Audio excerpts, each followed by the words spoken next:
Praise be to Jesus and Mary, and welcome to the Catholic Family Podcast. This is the What is a Woman podcast, hosted by Mandy and Holly.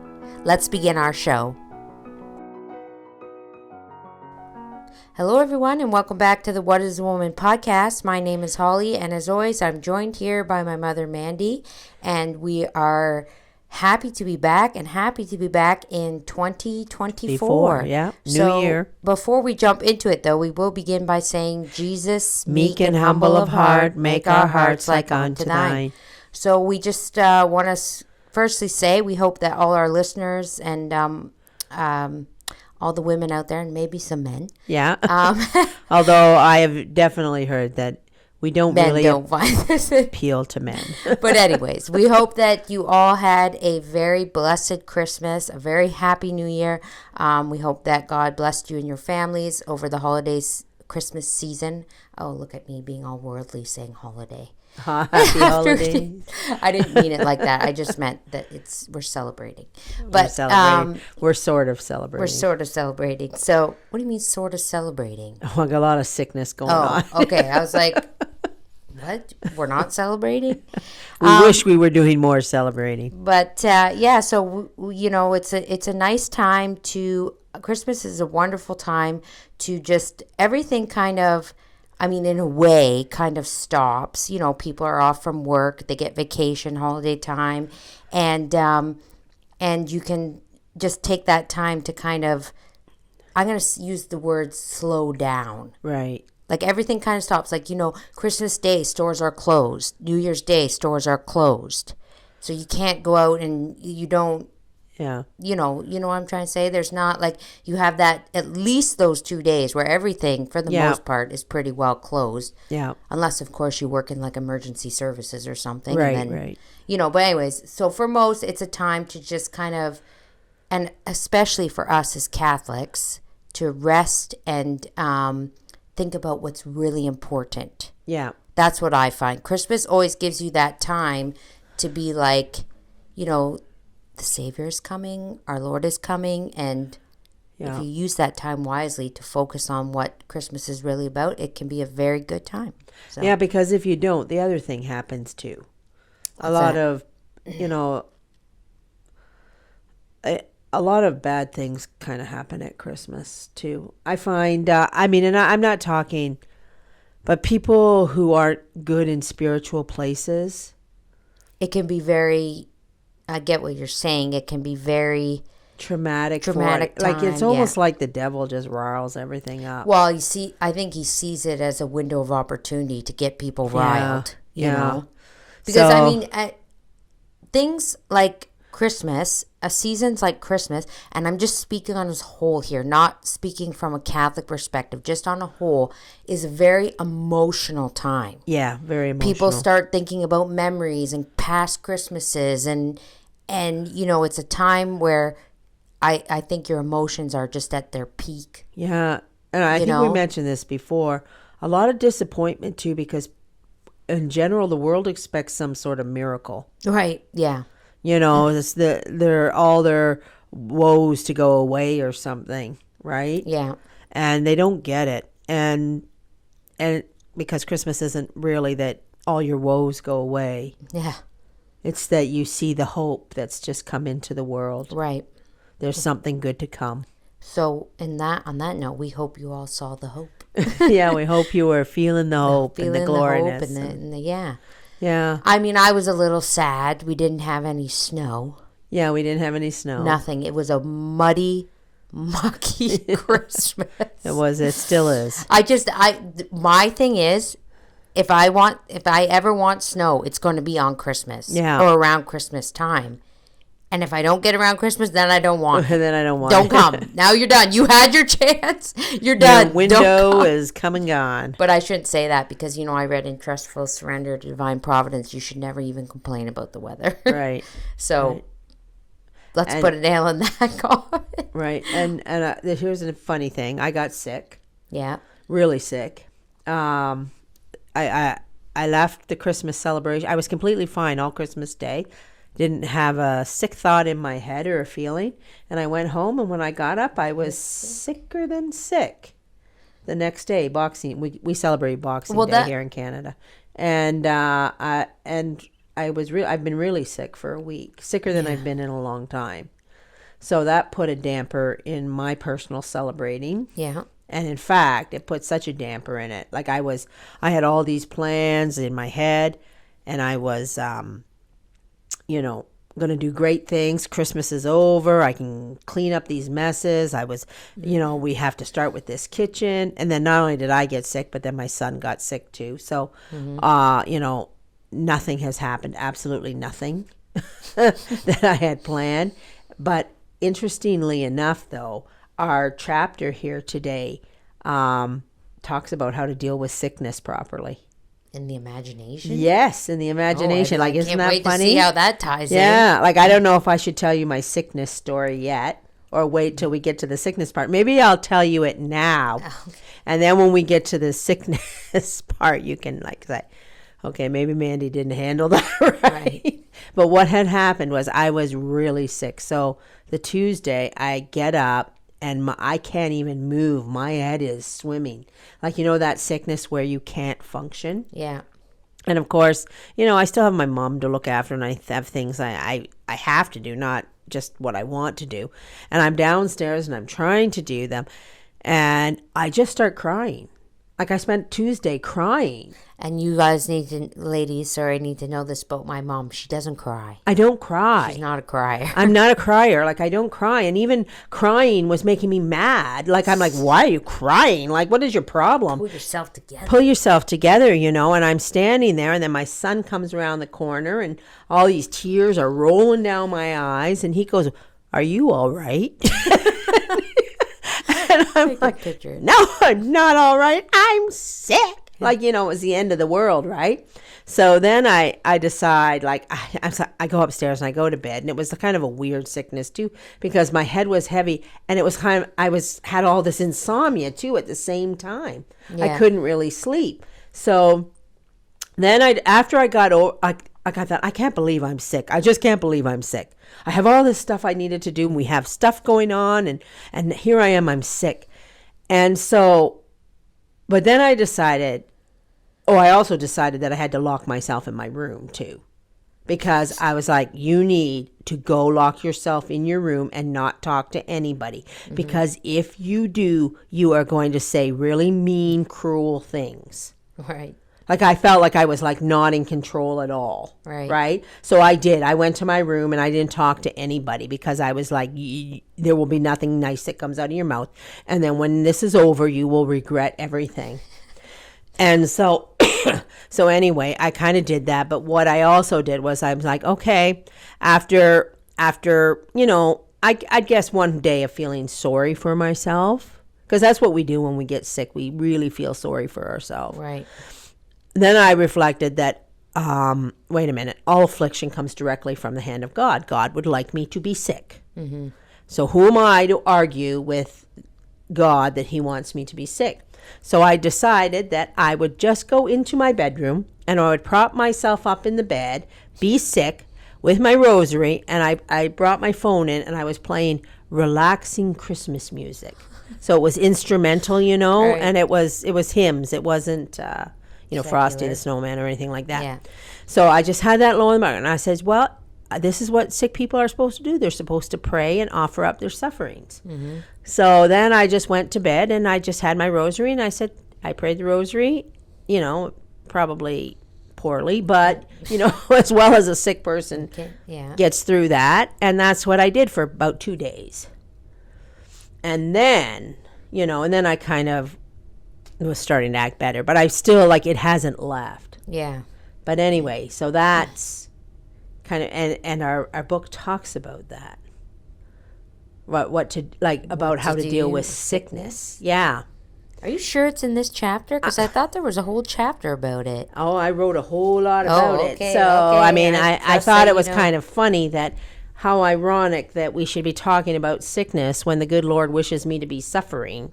Right. I thought, did you plan this? Yeah, I'm sure. Did you plan this so I can have some insight into this when we talk?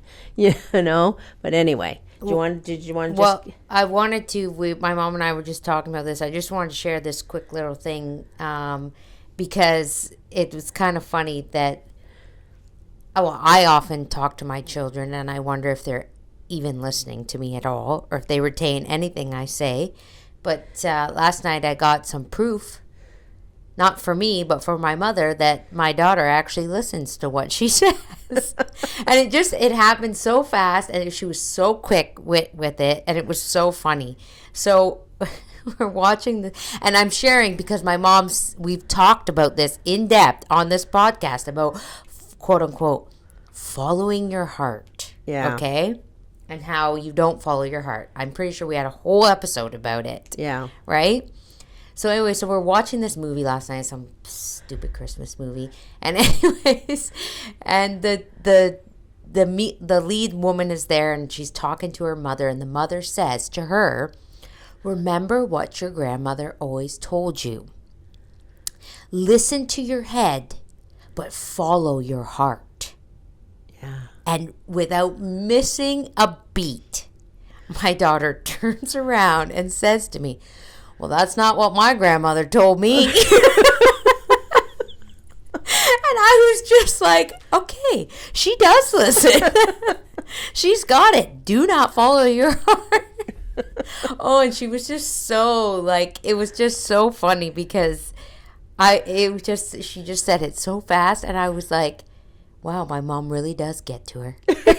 What she says really sinks in, Well, I hope so. I hope that sticks with her when, she's older and she's, at that age to quote unquote follow her heart. Well, she is getting to that age, right? Yeah. And I mean, this chapter on the imagination, it's very pivotal for young girls. Yeah. If they don't get a grasp on their imagination at a young age, it will actually send them to ruin. And this chapter ends on a very sour note about that too, right? I think we should just jump into this, and you can start reading. And okay, all right. So the imagination quote: "Far different is the woman who has regulated her imagination and given it a wise direction from early life. Impressed by all that is truly beautiful, she knows how to appreciate elevated thoughts and generous sentiments. Her noble and courageous soul rises with enthusiasm to the lofty sphere where gifted intellects love to dwell. Piety, patriotism, love, friendship, and all the sentiments which acutate generous souls find a dwelling place in hers and derive new strength from her energetic character. Everything that enters her mind takes, as it were, its dimensions, and like it becomes great and noble. She knows how to impart value to objects the most common in appearance. An exquisite sense of beautiful accompanies and directs her words and gestures, and gives to her conversation, to her look, and even to her silence, that inexpressible charm, that gracefulness and harmony which win all hearts. Truth never presents itself to her mind except under the image of the good and the beautiful. Good to her is truth in relief, and the beautiful is its splendor. Hence, the contemplation of the beautiful fills her soul with unspeakable delights, and she knows how to communicate them to others by the sweet and persuasive manner in which she expresses her feelings." End quote. Yes, well, we got long quotes on this. Well, long quotes. We're going to try voice and wasn't ready for that. Finish the book, but No, the chapter. the chapter, right? Yeah. Not the book. But previously, we were talking about this was last week or 2 weeks ago about the flip floppiness. Remember the weeds? Oh yes, and, a weed or a reed shaking in the wind. We're still not right. The fleas or the butterflies that float around, and so this week we're starting off on a good note. So the book is telling us about the imagination and how it can lead to all things beautiful. Right. But there was a line in there that says, "Truth never presents itself to her mind except under the image of God in beautiful." Well, because I was just going to say, the imagination has the ability to carry you to a higher place if you're thinking about the right things. Exactly. Like if you think about how the saints were always had their mind and their mind and their eyes fixed on heaven. Right. That was probably their, I would say, a portion of their imagination leading them there. Oh, absolutely. 100%. Imagining what it would be 100%. like to be in God's presence and keeping Right. your mind fixed on that. And also, too, it's always to see everything as coming from the hand of God. Right. Right? So, I mean, that's what the saints did. They saw everything as coming from the hand of God. And when we say everything, we mean literally everything. Now, so what kind of stops people with that is like, well, how can I see all this evil? Right. As coming from the hand of God, like especially like when you're living in a bad situation, or you're living with a person who gives you problems, or there's all, like, I mean, let's be real. I know that we're surrounded by evil. Right. So if we're surrounded by evil, I'm pretty confident that everybody else is. Yeah. Right. And so we have to. So how do we see all this is coming from the hand of God? Right. Right? We have to put it into the proper perspective that evil does the work of God. Right. Just as Caiaphas murdered Christ. Right. Like I say, for me personally, I say that over and over and over again, just so I can get that through my head. Because, I mean, if you can imagine being the Blessed Virgin Mary at the crucifixion, I mean, how much more evil can we get? Yeah. Right? Like, they're killing God. Yeah. Right? That is the height of every evil imaginable. There's no evil that even comes close to the comparison. Well, and even it's still said that, like, it is said that Christ died the most horrific death in the entire world. Yes. Right? So, and here's the Blessed Virgin Mary looking at this from the hand of God. Right? Because, and she knows, right? I mean, most of the time when we're inflicted with evil, we maybe don't have the perception that the Blessed Virgin Mary does know that this evil is for the salvation of mankind. Yeah. Right? But we have to say to ourselves that the evil is being inflicted for something. Some betterment. We just don't know what it is. We're not as holy as the Blessed Virgin Mary. But it is the salvation of mankind. Like, I mean, whether it's you, somebody else, or somebody else, like it is all part of God's, I'm not going to say God's holy plan, because God's holy plan actually doesn't involve sin. Right. But sin creates the evil, and then God uses the evil to bring about good. Right. Right? So, I mean, but the one thing that we have to be the most careful about is that we are never the evil. Right. Right? We can watch the evil. We can say the evil is part of divine providence, because of the cost of sin. But we do not want to be the evil, right? Yeah. Because then we have to pay for it. Yeah. Right? So then we're the ones that are going to have to pay for it. So, like when say you're in a fight with somebody and you get carried away and you're spitting out whatever it is you're spitting out, like all kinds of, because your anger and everything's gotten away from you and all this stuff. What you're doing when you're doing that is you're being the evil, right? And you have to pull it back, right? You have to not be the evil. So it's okay to look around you and be confident in the divine providence of God, as long as you're not the one being the evil. Right. You have to say to yourself, I don't want to be Caiaphas. Yeah. And I mean, maybe like in every situation you come across, like it's probably a good habit to get into, just step back and just say to yourself, am I being the evil in this situation? Yeah. And think about what's going on and, or what, because what am I contributing to this situation? Yeah, because when you are the evil, you are equally, playing into divine providence. Right. Except you have to pay for it. Yeah. Except you're putting coals on top of your head. Yeah. Right? And you don't want that. No. You don't want to be Caiaphas, okay? Yeah. Like, you see everything is coming from the hands of God as long as you're not playing into the Caiaphas part, end of it. Not the, forever situation, there's always a perpetrator and there's always a victim. You always want to be the victim. You never want to be the perpetrator. Right. So anyway. Okay, next little thing here. Uh-huh. Quote, her heart is like a sanctuary adorned with holy pictures, every one of which recalls some pious recollection or points to a heavenly hope.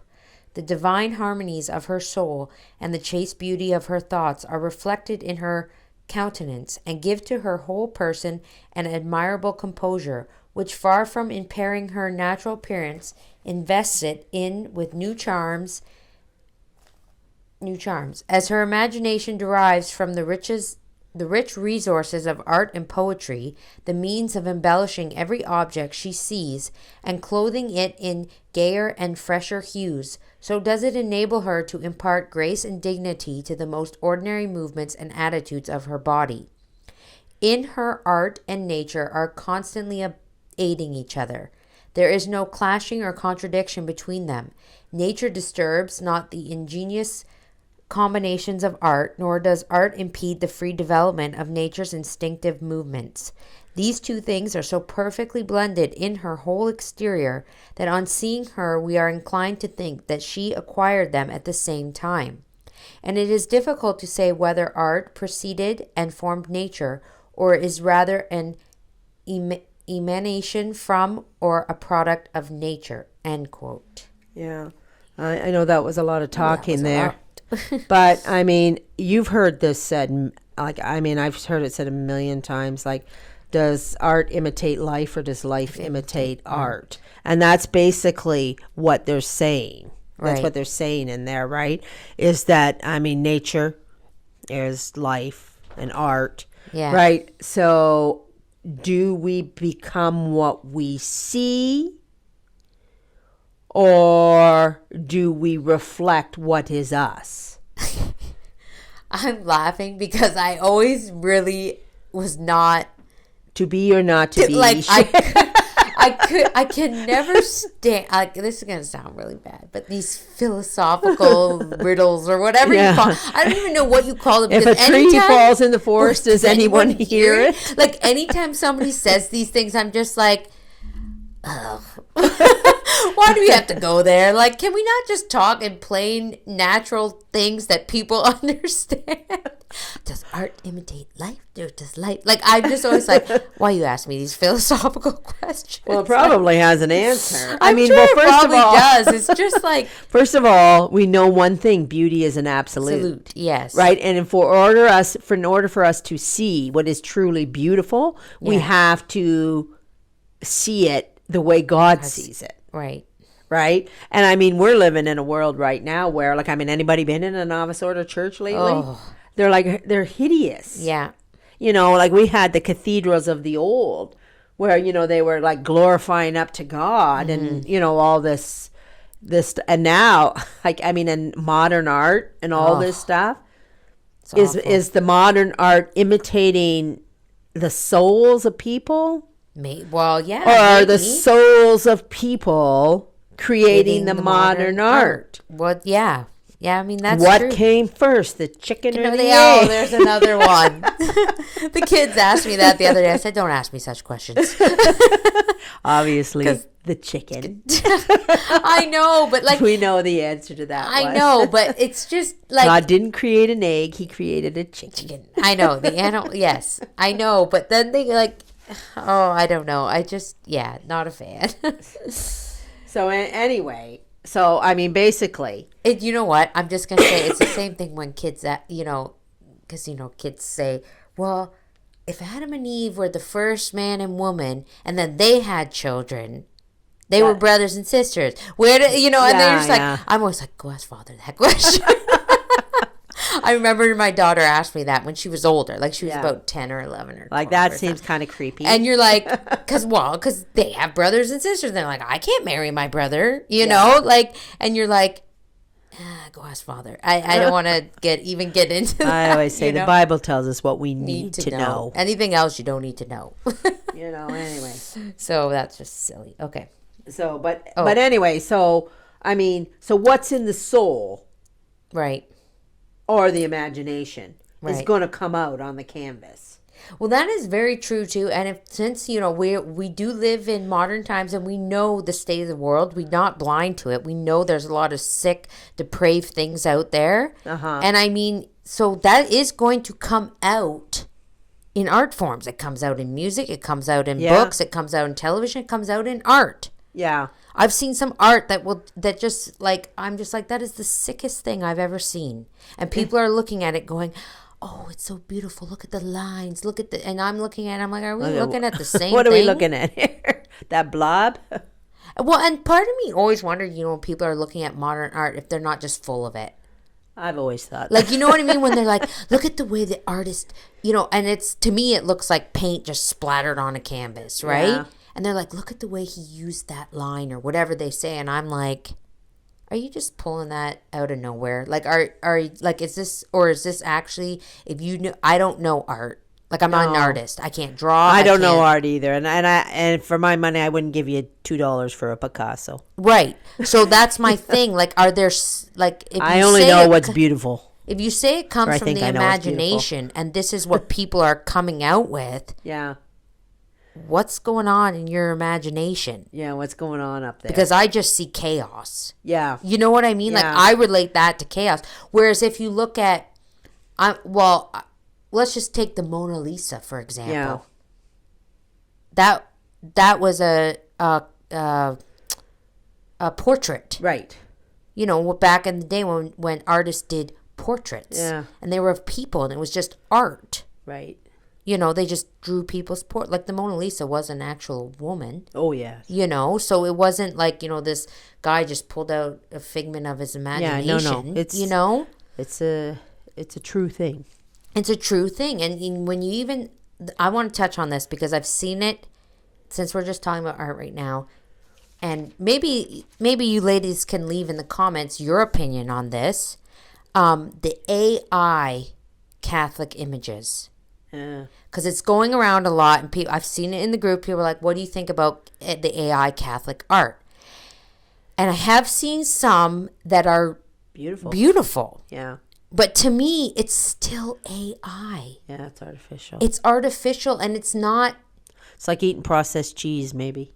Like I can't look at a picture out of like a holy picture. Like, I have a beautiful The Good Shepherd. It's a black and white one with Jesus and the lambs, and I got it off Facebook Marketplace. It's beautiful. Yeah. That's the Jesus that I know in my head. Right. That's how Jesus is to me, the statues and this. And when I look at AI, it's so modern, and Mary is so, I'm going to use the word trendy looking, Yeah. I don't know. I don't really have an opinion on it. I haven't formed one. I'd have to think about it. Because some of it is very beautiful. Some of it is very beautiful, but then I saw one the other day, and I don't know if it was posted in the set of a contest. I don't know where it was posted, but it came up on my Facebook, and somebody said, and it was half a picture of Jesus on the cross, like a close-up of his face on the cross, and then half of him in the manger, close-up of his face, a baby.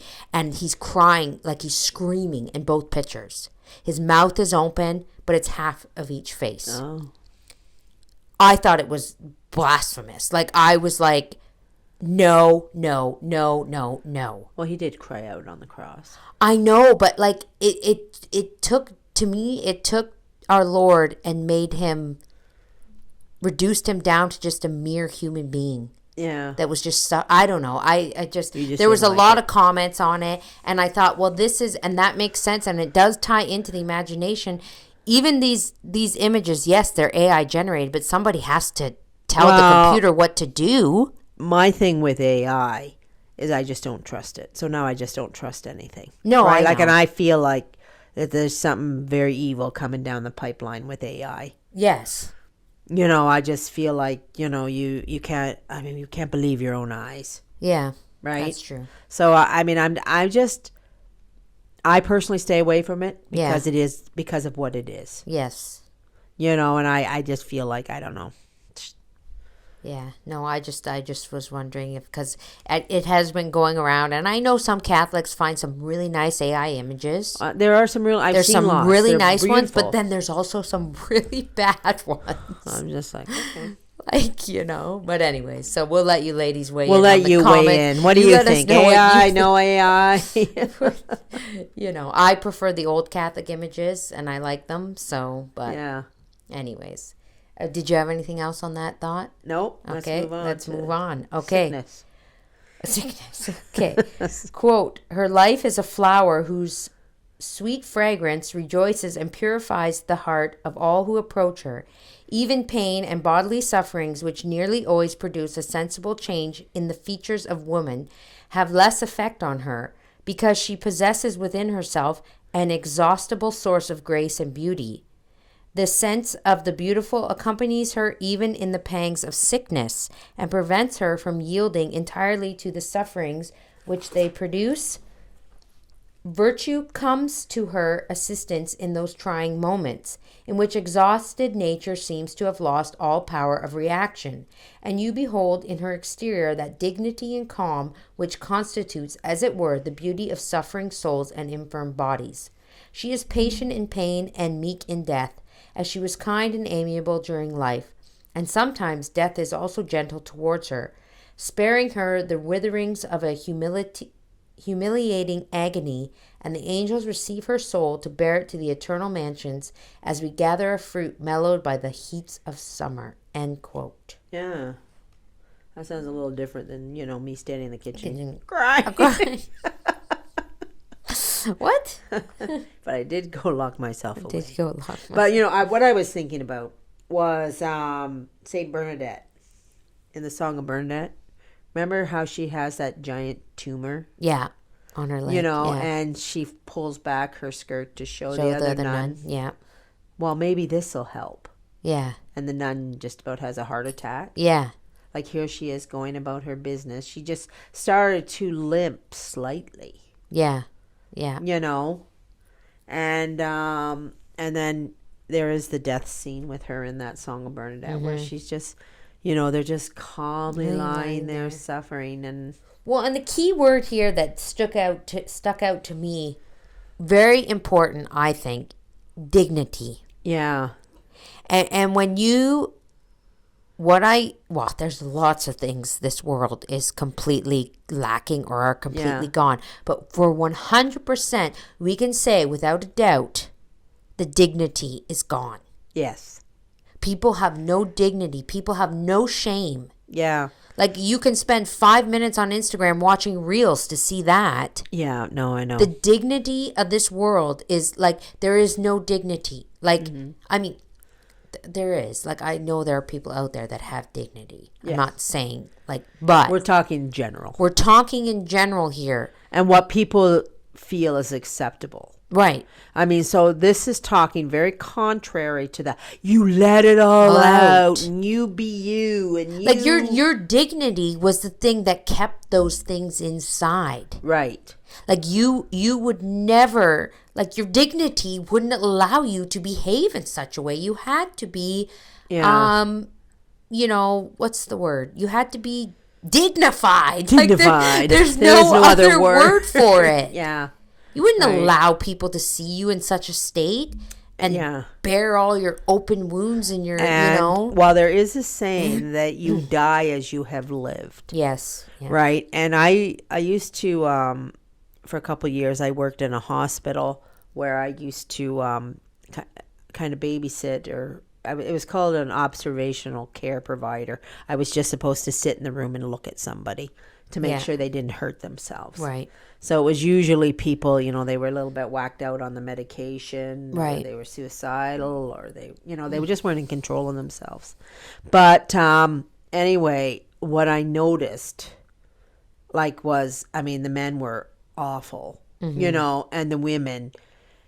And I used to think in my head, you know, I mean, I felt very sorry for them. Don't get me wrong. But no St. Joseph's. No. You know, the ripping off of the clothes and, you know, like, very undignified. And you can say to yourself, well, they're sick. And this is true. They are sick. Yeah. But, we're talking about, what was that line about the angels coming? Yeah. Like it seemed very mental illness. Angels receive her soul to bear it to the eternal mansions as we gather a fruit mellowed by the heats of summer. Like a person who has lived a devout and holy life. That's why we pray to Saint Joseph. That we die in that we have a good and holy death. And it's funny that you say, the ripping off of the clothes and the anything goes and this, because, and you would think that these small little things, people say, oh, whatever, is it really that big of a deal? It is that big of a deal. Something like, going out in your pajamas. Yeah.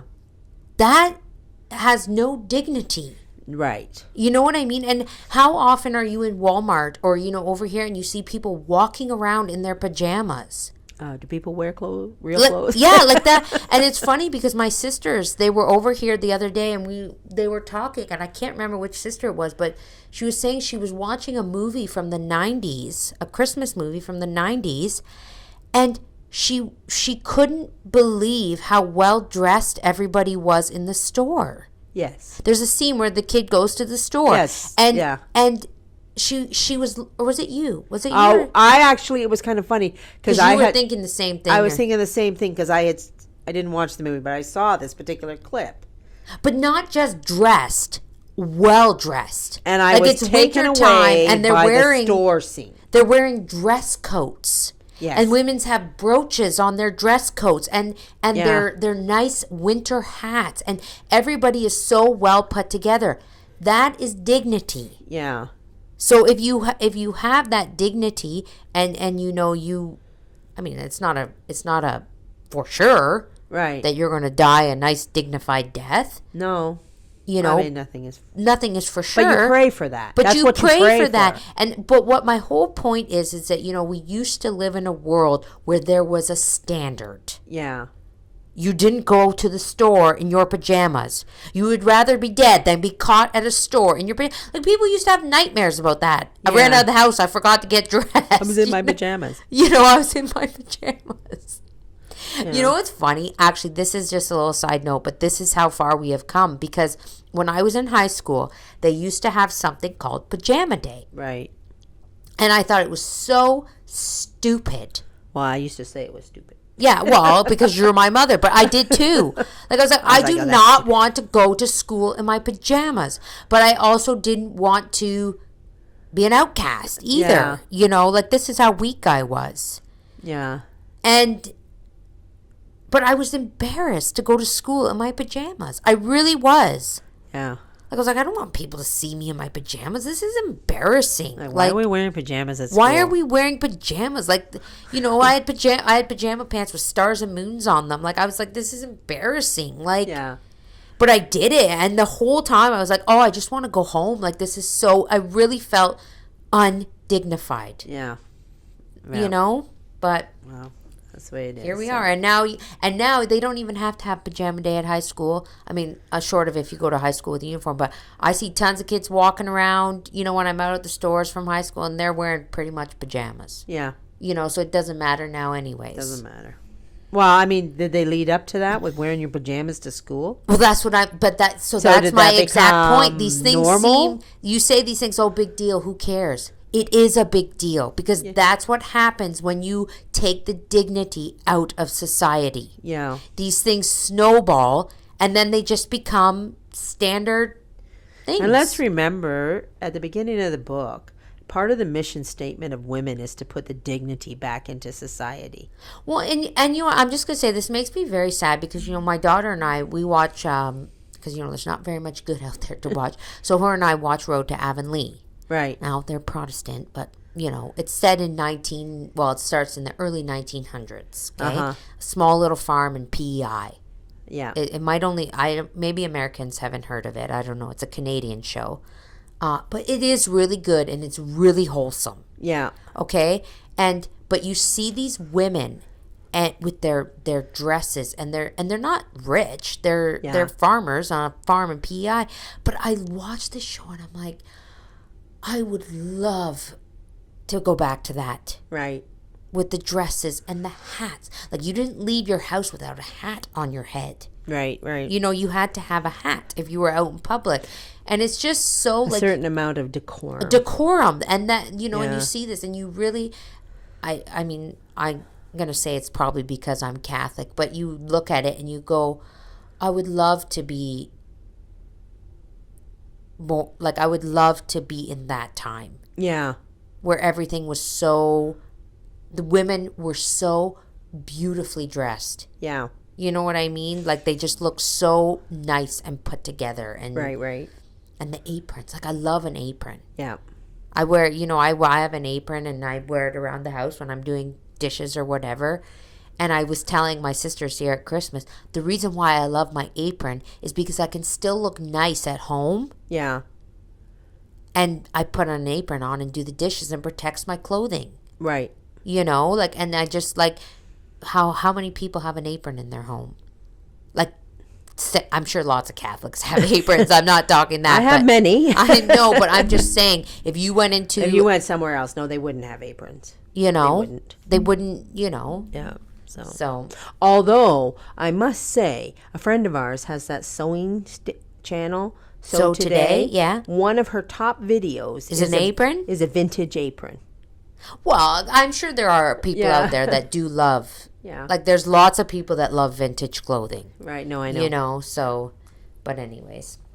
All right, let's get back on topic here. So, this is a short one. Quote, the imagination, therefore, is a valuable faculty and well-directed may facilitate the fulfillment of our duties by enkindling in our souls a holy enthusiasm for virtue and inspiring us with a salutary horror for evil. End quote. Okay, so you must want to press on something. I did because it was the horror for evil. Right. All right. Again, because this book is old, it kind of just says horror for evil, and I feel like we have a tendency to have a horror for other people's evil. Right. Right. So the focus is not, again, remember, because we said earlier, it's not about the horror for other people's evil. Yeah. Like, not the horror for Caiaphas murdering Christ. It's the horror for our own. It's the horror for our own evil. Like, what do we do to Christ? What do we do to Christ? Well, right? And, you know, because a priest told me once, you know, every time you sin, you crucify Christ all over again. Right. Like, so never mind about Caiaphas. Yeah. You know? Yeah, no, exactly. Right. So I think because we live in such an evil society, and we do, like, it is everywhere, and it is everywhere, and we have to see evil as coming from the hand of God, you know, indirectly via divine providence, but still the horror for the evil is not what everybody else is doing, it's what we do. Right. You know, and if we lose sight of that, if we're so focused on what the whole rest of the world is doing, right, and we don't see what we're doing, that's when everything becomes unbalanced, and we become very much a Pharisee. Right. Right. Know? So I just wanted to point that out. Okay. All right. Quote: to aim at extinguishing in our breasts the sacred spark of enthusiasm by suppressing the imagination in which it chiefly originates would be acting against the designs of God, who has given us no useless faculty, and against our own interests. We should rather keep up the sacred fire by feeding the imagination with holy images, noble thoughts, lofty reflections, and generous sentiments, and allowing it to indulge only in what is truly great and beautiful, and really deserving of admiration and love. Prayer, meditation, the frequent perusal of the Holy Scriptures and of pious books, retirement from the world, from its pleasures, its shows, and festivities, are the most effectual means of obtaining this desirable result. End quote. Right. So we have to feed the imagination good things. Right. You know, we surround ourselves with holy pictures. We surround ourselves with good music. We surround ourselves with good reading. Right? Yeah. there was perusal of the Holy Scriptures. I like that. Bishop Sanborn said in one of his sermons I was listening to a long time ago that if we allow our children to watch television, we might as well hook them up to an intravenous and directly pump poison into them. Ooh. Yeah, he's pretty blunt about it. Yeah. It hurts a little bit. Yeah. And I may be wrong about this, but I don't believe you can send your kids to his school if you have a television in your home. I have heard that. I don't know. I don't know if it's exactly true or not, but But that's how adamant he is about this. And I mean, I'm kind of adamant about it myself too, right? Like I think that what you view and what you look at is directly pumping poison into yourself, and it's distorting and it's feeding your imagination. I mean, I've said it a few times. I have television in my home. Yeah. Don't get me wrong. Yeah. but you know. Well, and clearly I do. I just said we watch Road to Heaven. You have a television in your home. I mean, you know, like I think if you are a hardliner on yourself, I mean, that's the place to start. Not worrying about what other people are doing. Right. You know, like I mean, obviously I have a television in my home. And I mean, that it can go back to that, your comment about the horror of evil. Yeah. Like if you don't have a television in your home and you're drawing that hard line, that's great. Yeah. So don't worry about what everybody else has got going on. Yeah, exactly. You know, I'm just putting that out there. Like, we shouldn't be horrified that there are people, Catholics out there and stuff, that watch TV. You know, we shouldn't, you know, I mean, I really wish I could. Yeah. I wish I could draw that hard line. And I mean, it's easy, and some people might say, well, then do it. What's stopping you? A lot, you know. And this is the other thing I want to say, you know, we don't know everybody's situation. Yeah. We don't know what goes on. Yeah. Behind other people's doors and whatever. Right. So that's another good point for us all to take in. I'm talking to myself too here, you know. Don't be horrified by others' evil. Be horrified by your own. Right. You know, so that's just, yeah. Yeah, so anyway, I mean, that's why Catholics' homes are full of, everywhere you look, the saints. Everywhere you look. Yeah. You know, the pictures. Well, and it's funny because, you know, my husband has said to me before, like, you know, he's not Catholic, so he's like, do we have to have a saint on every wall? Does Jesus have to be on every wall? I just say, yes, he does. You know, like, yes, he does. You know, like, but there's no other answer for that. Yeah. Like, if I'm going to, like, and the majority of my artwork, like, I'm sitting here in this room, saint. I mean, we have the occasional family photo and the occasional nice decorative art, like I love old pictures. I love black and white pictures of, like, you know, I have one of a woman and a dog and her kids, like, you know, but. Not in here, you know. Well, that's Jesus and Mary, Saint Genevieve, Saint Teresa, Saint John, you know, and my family photos. I mean, he looks at everything though. Like, it's not just the pictures. Like, there's the crucifixes and the statues and the, you know, and he's just like, you know, it is overwhelming for somebody that's not. Well, the guy came to tune your piano. Yes. Oh, this is funny. So I called somebody up. I just looked online and I found somebody to come and tune my piano. And he gets here and he walks in the door. I open the door, he comes in, and he's standing in my living room, and there above my piano, there's like a 3-foot crucifix. Yeah. And I had it sort of somewhat decorated for Christmas. That's not 3 feet, just so you know. What, 2 feet? 1 foot? Well, to me, it's big. You know what I think is throwing me off is it was in my old house, it was hanging up above the kitchen. It's pretty big, Mom. It's a very large one, yes. It's not 3 feet, but that's me over-exaggerating. But it's big, okay? So anyways, he comes in and he's like looking around, and then he looks at me and he goes, "Are you Catholic?" And I look back at him and I go, "What gave you that impression?" And he's like, "Yeah, I can tell." But it turns out he goes to the he's Novice Ordo, and he goes to the Novice Ordo church in the town close to me. And he said, what church do you go to? And I said, Our Lady of Victory. And he said, oh, I know somebody that goes there. And I was like, and he told me who it was. And I said, oh yeah, I know him, and nice. And he was telling me he plays the organ for the Latin mass that they have the town over. Yeah. But the church he goes to is Novice Ordo, but he's so good. And he was here playing my piano. He was really good. Obviously, he tunes pianos.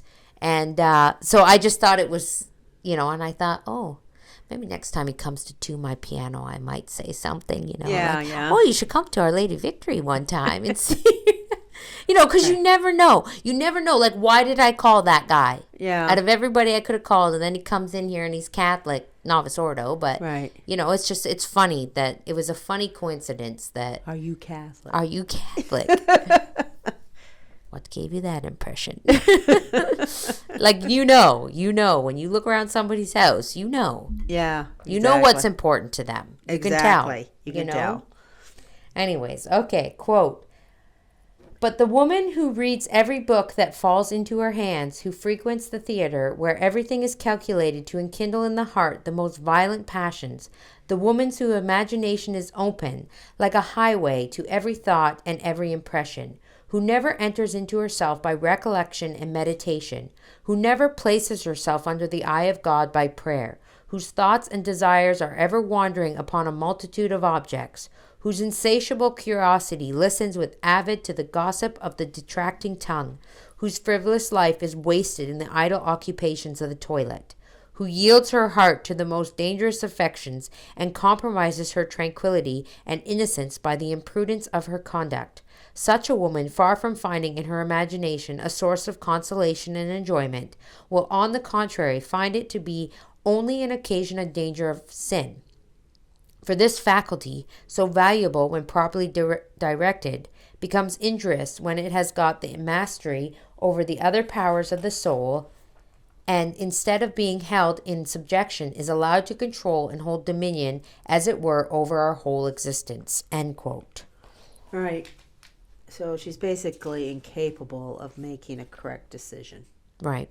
Because she's filling her imagination with everything he just said. Everything, right? Like, I mean, and I have a hate on for love songs. Yes, silly love songs. Yeah. And why is that? Because, I mean, I always felt them more dangerous to the souls of women than, AC/DC, I'm on a highway to hell. Well, and you know what I think they are, because, when I was young teenager, teen, young adult, I mean, I love music. Yeah. I love music. I play the piano. I love classical. I love Catholic music. But when I was young, I loved to listen to music. When I was sad, I put on Taylor Swift, and I can't even say that with a straight face. It's embarrassing. But anyways, but I really do believe those songs destroyed me. They did. They destroyed me, and they played a huge part in my wayward journey. Yes. Because I was looking for this ultimate, the love. Like, I had to have what these women were singing about. Yeah. Women, men, whatever, pop group, like any kind. Like, I was obsessed with the love songs. It's the imagination. Obsessed. That was the imagination. It was filling your head. So, and it's scary to think, so I am very guarded with the music. Yeah. Because of that. Right. Like, my daughter, if she wants to listen to music, I'm just like, no. And then she does. And then and I'm just like, no, we don't need it. We don't need it. And you can't, I'm sorry, but you can say, well, you cannot shelter your kids from it. If they go out in public, they're going to hear it. Right. You cannot shelter them from the music. It is everywhere. Right. You cannot allow it in your home. Yes. But they will hear it. Yes. And that's what scares me. It's like there's no music going on here in my home. Right. Unless I have a little speaker that I connect to my phone. Right now I'm playing all the nice Christmas music, and I'll play classical and whatever. But we don't, as a rule in this house, play secular music. Right. Because I'm in control of the speaker, Yeah. But when we go out in public and we're in the store, and Katy Perry is blasting over the speaker, and she's like going, oh yeah, this has got a nice beat. I'm like, no. It's very dangerous, because I know how dangerous it was to me. I know. And so, I mean, now it is the most important time to teach them that that is feeding your imagination, right? Yeah. So this music, I know you like it, but it's feeding your imagination. So while you're dreaming up of nights on Shining horses and you know, whatever. all this stuff, Yeah. you're going to be incapable of making a correct decision. Right. That's how much the imagination controls things. And it's not reality. Right. So you're going to be dreaming up this life for yourself in your mind based off of a love song that is not reality. Yeah. It's not real. That's right. Well, I mean, and that it says this further on. Right. About truth, right? Okay, so let's continue on here then. Okay, one of the most deplorable effects that follow from this license of imagination is its absorption of all of the other faculties. It takes the place of the understanding, the judgment, the heart, and the will.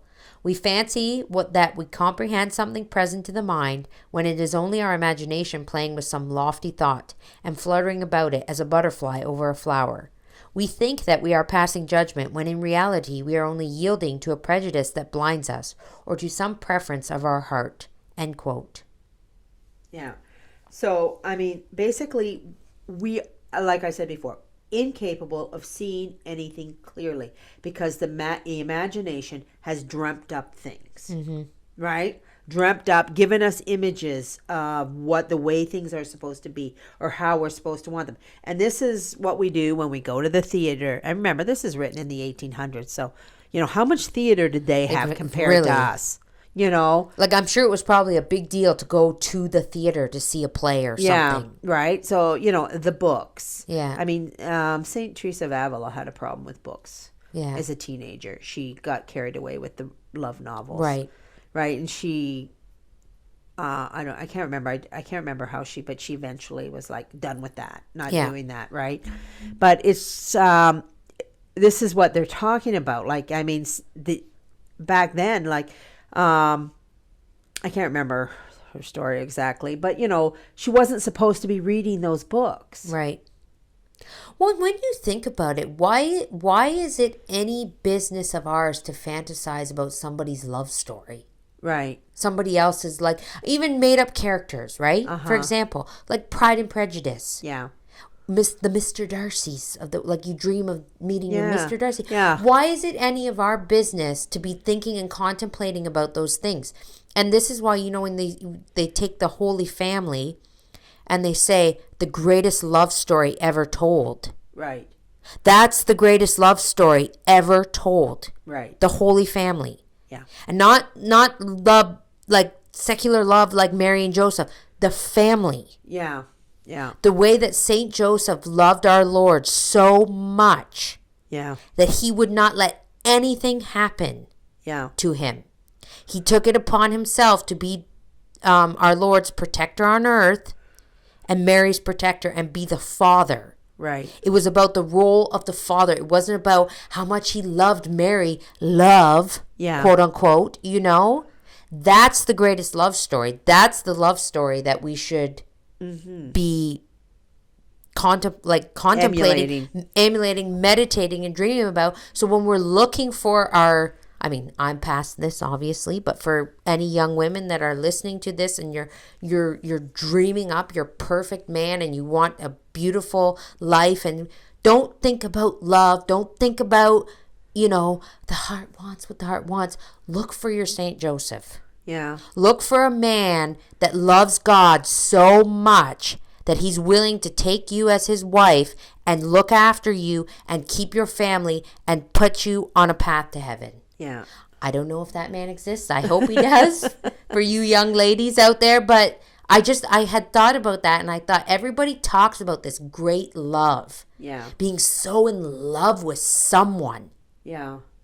It's not about being in love with someone. It's about loving God so much you want to create a family. Yes. To love and honor and serve him. Right. Also, this is for young women, but I do want to touch on mothers and children, because mothers have their own problem with their own imagination. Yeah. When it comes to their children. Right. that their children are way better than they actually are. Yes. Right? So they don't look objectively at their own children. Right. So their imagination fills their head with how great their children are. Yeah.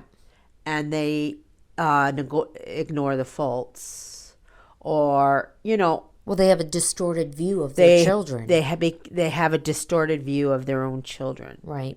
I mean, I always try to look at my children through the eyes of other people. Right. I mean, and I used to say to you all the time when you were little, don't do that. I'm your mother. I love you. Other people don't. Don't. Yeah, I did say, didn't I? You're annoying them. I would. And in turn, you're annoying me. No, I'm just kidding. No, I used to say it all the time. But she did used to say that. Yeah. Yeah. I say like because what you said, I used to tell everybody that I can, all the young moms, look at your children objectively. Look for their faults. Yes. You must, because you won't see their faults unless you're actively looking for them, and many mothers don't. I'm guilty of this too, and I have to tell myself all the time. I have to remind myself what my mother told me. Nobody loves your children like you do. Yeah. And I think a lot of mothers forget that. They think the sun rises and sets on their children. Right. And the whole world is going, yeah, big whoop, don't care. Yeah. Like you love your children, and maybe some grandparents and Yeah. But even then, you have to keep that in your mind, because that is how the little, what do you call them? What's the word for the kids? Demigods. Yeah. I call them demigods. The little demigods are created, and the entitlement and because that is what our imagination does to us. That our imagination is the problem for that too. Mm-hmm. Right? And I say to people, it's not bad to find the faults in your children. Yeah. They are right? not perfect. Because it's your job to correct them. It. Right. So if you're not looking for the faults, they won't be corrected. They won't be corrected. And then you get kids that grow up and think they're perfect. Because they've been told their whole life that they do nothing wrong. And not only do they grow up and think they're perfect, but the parents, Jordan Peterson is the one that says it. Don't let your children be someone you don't like. Right. He's the one, he says that. Mm-hmm. And, it's true. Yeah. Right? And because what happens is they become adult. Not even when they don't even get to be adults. They get to be 12 or 13. And you can't, you want to throttle them. Yeah. And then the older they get, the separation becomes bigger and wider. You want to have a relationship with your adult children. Right. And in order for you to have that, you have to correct their faults. So that means you have to see them. You have to see the faults. Yeah. And not brush them aside.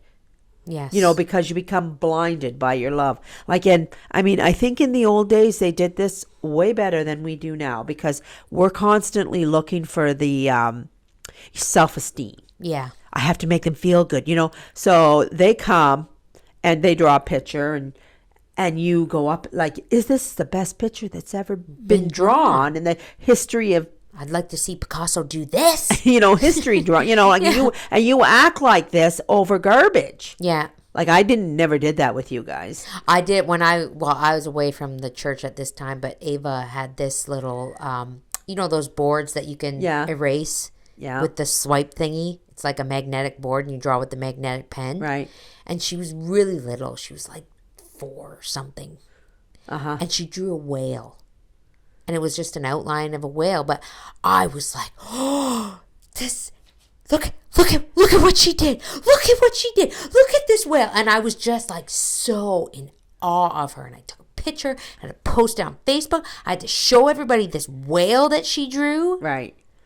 And I look back on that moment and I just cringe. I'm just big whoop. She was a kid learning to draw, and she drew a whale. Sometimes I know a few kids out there that have really good drawing abilities. Yeah. Better than most kids. Yeah. If your child has that, you push that and go, this is your talent. This is your talent. This is your thing. But if you're guy is drawing stick people and they don't even look like stick people. people. Like, don't be praising that that. up and down. Say, yeah, well, say that's nice. Keep trying. Keep going. Keep going. Yeah. Like, you don't put them down, obviously. Yeah. But you don't act like every little step, every little milestone is the greatest. The greatest thing that could ever possibly happen in this earth. Yeah. You have to be a little level-headed. You have to see the truth to what just happened here. Right. They're trying, they're learning, that's great, but they are not no Michelangelo. Right. So, keep saying, yeah, keep doing it, you'll get better, or whatever, just keep trying. And I think that it's this imagination with the children. Yeah. That mothers have problems with. Right. So again, see things as God sees them. Is this really good, or is this just really good because you love them? Yeah. Well, we're just over we're at an hour 5, and we have 2 big long quotes left. Do you want to? Oh, let's do it. Let's do it. Okay. Let's just do it because I just wanted to finish this. She wants to finish this chapter. Okay, quote. In like manner, for an act of the will, we mistake the seduction of pleasure or the excitement of passion. What is still worse, we imagine that we love while we only obey the suggestions of a refined selfishness, which lies concealed in the depths of the heart and dries up the source of the purest affections and most generous sentiments.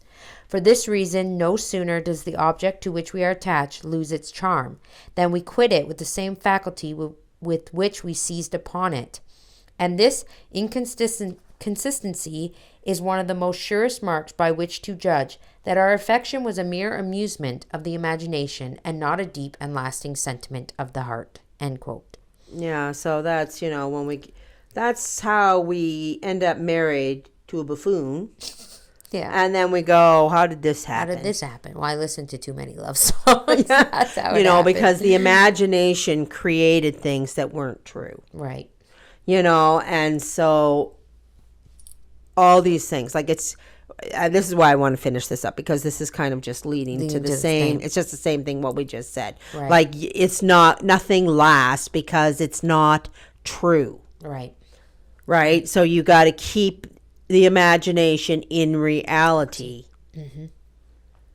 Okay, quote. Many women live thus in a world of illusion and error, deceived in regard to themselves still more than in regard to others, ignorant of the real nature and end of their thoughts and feelings, gliding over the surface without ever penetrating into the essence of things, not knowing where they are, what they are, whither they are going, or whence they come, groping their way in the dark, acquiring at the price of their repose, and often of their virtue, an experience which avails them nothing, because their mind and heart are too weak to profit by it. Thus they pass from one illusion to another, until the last, which is the most terrible of all, because it cannot be repaired. The female who during life has been led and fascinated by her imagination is frequently unwilling, even at the approach of death, to part with that treacherous guide. The last look she casts upon her life is itself an illusion, and she begins to see the light only in eternity. Then does she understand, but too late, that her whole life has been one continued deception, a lie, and that, quote, all on earth is vanity except loving God and serving Him alone, end quote. End of chapter. Yeah, so, I mean, that ends on such a note. Can you imagine going into eternity and finding out your whole life has been a lie? Yeah. Like when I read that, I was just like, whoa. Like, that's, your whole life has been a lie. Yeah. And I was thinking back to the children. We do that with our children, especially when they're adult children. Because I've had adult children, right? Mm-hmm. So, I'm talking to you about my adult children and I'm praising them up and down. They're this and they're that and they're all the things that, everything should be. And the person is looking at you like, yeah, I don't know who you think your kid is, but they ain't that. Yeah. And I've been on both ends of that, I think. I've been listening to somebody go on, and then I think in my head, I don't think you know what your kid does in their spare time. Right. And vice versa. And it's like living a lie. It's living a delusion. Right. And same with, loves and husbands and the imagination just spurs up all this stuff. Like, I mean, there's three absolutes in life: Truth, beauty, goodness. Yep. Right? Truth, beauty, and goodness are the absolutes, and you want to know what they actually are. And the only way you can know what they actually are, so that you're not deceived, and you don't go to eternity and find out your whole life has been a lie, is by the things that we said. Prayer, meditation, suffering, sacrificing, surrounding yourself with good and holy imagery, good shows, if you can find them. Well, they're all, like the Song of Bernadette. The Song of Bernadette. Passion, You have to pump in the goodness. It has to come in. Goodness has to come in. You have to stay away from the lies and the deceits. Like, I will say, I know that TV is evil, but I do have to say the movie The Passion has given me so much imagery to meditate upon. Like, when I'm praying the rosary, or I get it's a movie, but I've watched it a lot. Yeah. I use that imagery every time I'm praying the rosary for meditating. Right. So there, you surround yourself with these things, and then they give you that, what's the food for thought, Yes. like they feed your imagination with the things that it should be fed with. The one quote that I wanted to give forth to that I forgot was Saint Teresa of the Little Flower. Right. We had a quote from her that said, "When I think I'm dying sick in my bed, I wish to be when I'm dying sick in my bed, I wish to be dying in an arena." Right? So, okay. Well, dying a martyr's death. Okay, gotcha. So I think I butchered that whole thing. Yeah. But anyway, that's the good imagination. Yes. Yeah. Like, you're sick, and what you want to be is martyred. Yes. Like you're always taking everything to like the next level, right? Yeah. We're sick, and what do? We feel sorry for ourselves. Yeah. Look at me, poor sick me. Yeah. Everybody falling on me. Yeah, But I mean, but these are the things. This is why the imagination breaks or makes us. Right. And this is basically what this chapter was about. Perfect. All right. Well, I guess we're almost at over like a minute 15, I think, or an hour 15. So we'll leave it there, and then next week, hopefully, we'll be back with the next chapter is about curiosity. Yeah. So we go from what's in our head to what we do with it, I guess. Yeah. So anyways, we'll leave it there. This was kind of a longer one, but I did want to finish it. I didn't want to break it up chapter. And then, come back. So on that note, we hope that you all have a very blessed week. And as always, may our Lord bless you and Our Lady guide you. And Saint Teresa, pray for us.